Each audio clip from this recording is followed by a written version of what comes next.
Welcome to Revenge with Lyra. At the station, Dad said, "She can't even afford economy." My stepsister laughed as they boarded their AC seats. I waited quietly until a man in uniform stepped up and said, "Your private coach is ready, ma'am." The entire platform froze. My name is Amelia Grant. I'm 29. And if you think this story is about money, stay tuned. Growing up, I was the afterthought in my father's second family. Mom passed when I was 6, and within a year Dad married Lydia, a woman who believed image was currency. Her daughter, Sabrina, was her mirror: perfect hair, designer luggage, and the kind of smirk that made you want to disappear. Dad adored them both. I was the polite background noise in our glossy family portraits. When I finished college, he refused to help with tuition debt. "You're independent," he'd said, a word that meant you're on your own. So I learned to survive alone. Part-time jobs, cheap buses, sleepless nights, and a savings jar that looked like hope. While they vacationed in Europe, I worked 12-hour shifts at a logistics firm, studying freight patterns and management systems until my brain blurred. 5 years later, I'd built something real, a transport startup specializing in private luxury carriages for cross-country routes. We didn't advertise. Our clients were CEOs, ministers, and musicians who valued privacy more than press. Dad never asked what I did. He assumed I was still in some clerical job. So when he invited me to join their family trip for old time's sake, I agreed, not out of nostalgia, but curiosity. At the platform, Lydia's perfume arrived before her words. "You might want to stand aside, darling," she said sweetly. "This train gets crowded." I nodded, smiling faintly. "You're right. That's why I arranged something quieter." They didn't understand until the conductor called my name. And in that moment, the sound of my success was louder than any apology they never gave. The platform went dead silent as the uniformed conductor gestured toward me. "Miss Grant, your private coach is prepared. Please follow me." Dad froze mid-step, his suitcase dangling awkwardly. Lydia blinked twice, forcing a brittle laugh. "There must be a mistake," she said. "She doesn't have that kind of money." I looked at her calmly. "You're right," I said. "I don't have money, I have ownership." Sabrina, my stepsister, scoffed. "What's that supposed to mean?" The conductor answered for me. "Ms. Grant owns the carriage service contracted to this route, ma'am." Their faces shifted in slow motion. The crowd began whispering. Cameras flashed. A couple of passengers even applauded quietly, as if watching justice unfold. Dad's voice came out hoarse. "You own this." "Among other things," I said softly. "Now enjoy your AC seats." Then I followed the conductor through the crowd. The private coach gleamed under the station lights, sleek, black and gold, my company's emblem etched in silver. Inside, velvet seating and tinted windows muffled the world outside. I'd ridden it 100 times for clients, but that night it finally felt mine. As the train started to move, I saw them through the glass. Dad standing still, Lydia whispering furiously, Sabrina glaring like envy personified. For once, I didn't feel bitterness, just distance. Halfway through the journey, my phone buzzed. A text from Dad. "We should talk when you get back. I didn't realize you'd done so well." I stared at the message for a long time before replying. "I did well, because you didn't." I put the phone face down and watched the cities blur past. My reflection in the window looked unfamiliar, stronger, quieter, freer. It wasn't about revenge. It was about recognition. I had spent years chasing their approval, and all it took to finally earn it was the one thing they said I'd never have, a name worth noticing. And something told me this train ride was only the beginning of a much longer journey. When I reached my destination that night, the air smelled like rain and freedom. My driver was waiting at the terminal, a quiet man who greeted me with, "Congratulations on another full run, ma'am." The investors were impressed. Investors. The word still sent a shiver through me. I'd built my company from spare change and sleepless nights, turning freight logistics into a private luxury line that now spanned 5 states. And yet, it wasn't the success that kept me awake that night. It was Dad's text. He had never once congratulated me. Every achievement growing up was met with comparison. Sabrina's already ahead in school. Lydia's helping with the accounts. You're trying, that's nice. Now, suddenly, I was worth a conversation. The next morning, I woke up to 23 missed calls. Dad, Lydia, even Sabrina, and one voicemail that started calm but cracked halfway through. Clara, he always said my name like it was an afterthought. Your mother would have been proud. I made mistakes. I replayed it twice. His tone wasn't guilt, it was fear. Fear of being forgotten by the daughter he'd once underestimated. By evening, I found out why. My company had been featured in a financial journal, front page headline. Amelia Grant's private luxury trains revolutionize domestic travel. Below it, a quote from my interview.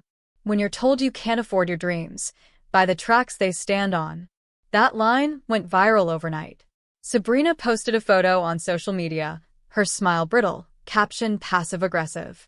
Proud of my sis, even though she's too busy for family now, red heart. Lydia followed with her own. Some people change. Some just reveal who they were all along. I didn't reply. Because I wasn't busy. I was finally unavailable. Success had become my silence. And that silence was louder than every insult they'd ever thrown my way. But deep down, I knew Dad wasn't finished yet. Men like him never lose power quietly. 3 days later, I got a call from an unknown number while reviewing a new route expansion map. Amelia Grant, the voice asked. This is she. This is Mr. Conrad, your father's attorney. He's requested a meeting. Says it's urgent. I almost laughed. Urgent? After years of invisibility? Still, curiosity had always been my weakness. I agreed. The next afternoon, I walked into a downtown law office I'd once only seen from bus windows. The receptionist recognized me from the article. Right this way, Miss Grant. When I entered, Dad was already there. Suit pressed, hair combed, Lydia beside him pretending not to look nervous. Sabrina sat slumped on the couch, scrolling her phone but stealing glances at me. Amelia, Dad started, forcing a smile. Good to see you. You too, I said, sitting across from them. So, what's urgent? Lydia jumped in. Your father wants to make things right. We were hoping. I cut her off. Before or after the media attention? Her jaw tightened. Dad sighed. Look, I know I wasn't there for you the way I should have been. But the truth is, things haven't been easy lately. The diner's in trouble.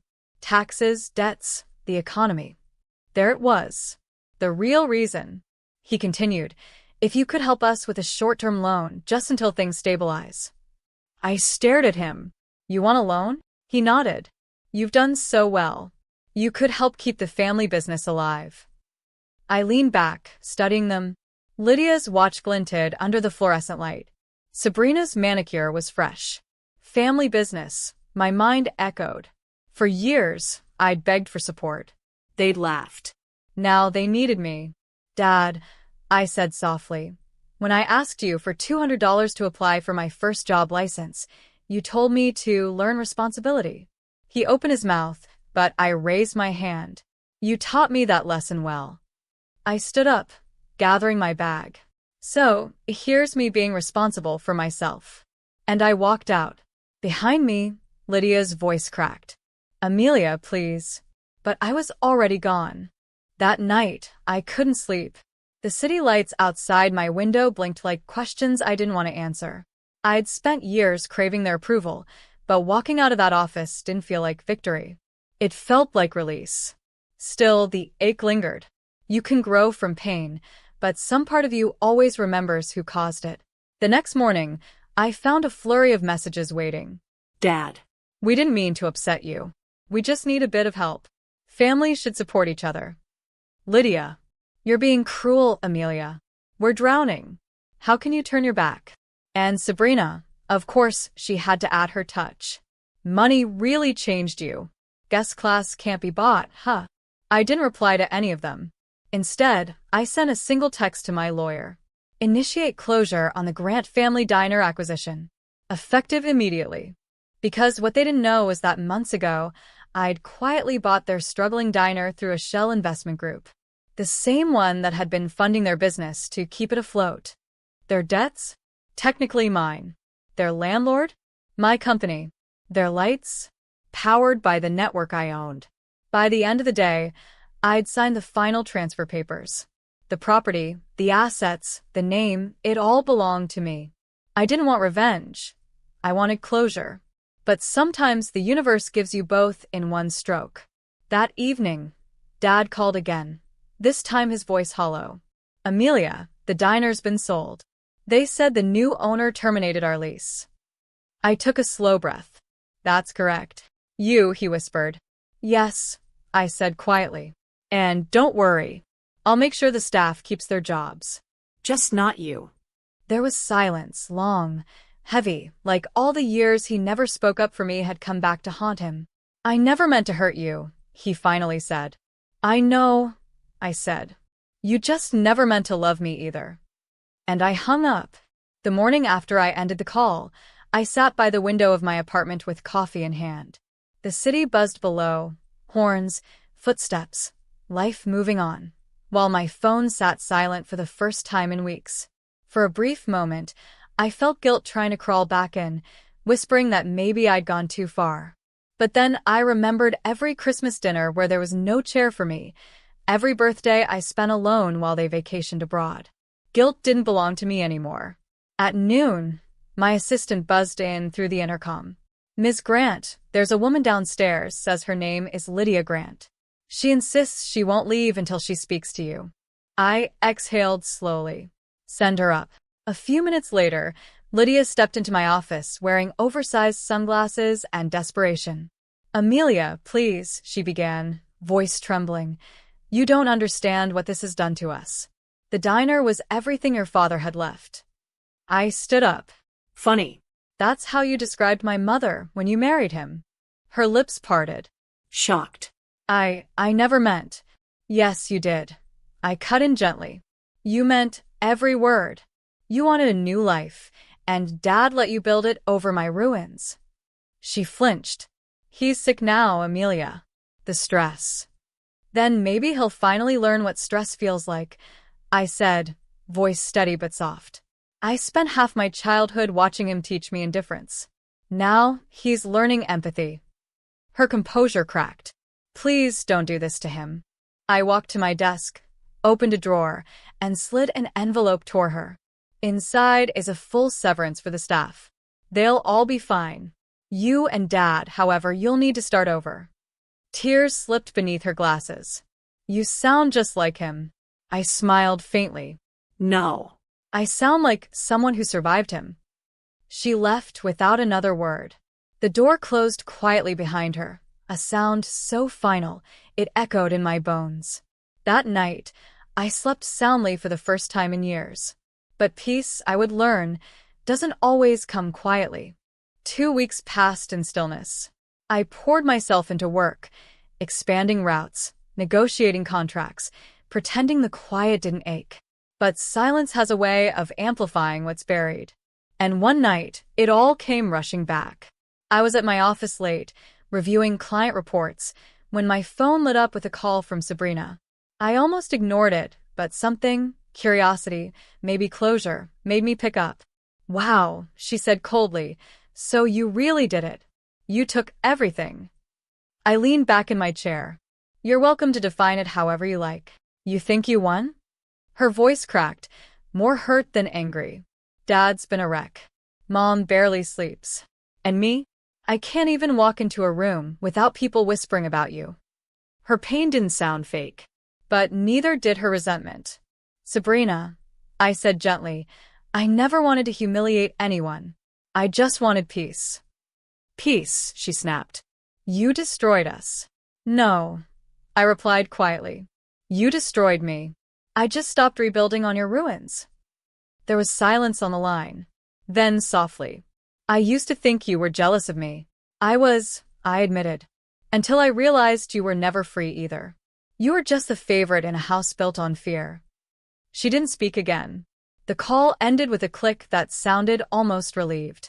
Afterward, I sat there, staring at the city lights. For For the first time, I didn't feel anger toward them. I felt distance, like the final stop on a long, painful journey. The next day, I donated half my quarterly earnings to a fund supporting young women starting businesses. It wasn't charity.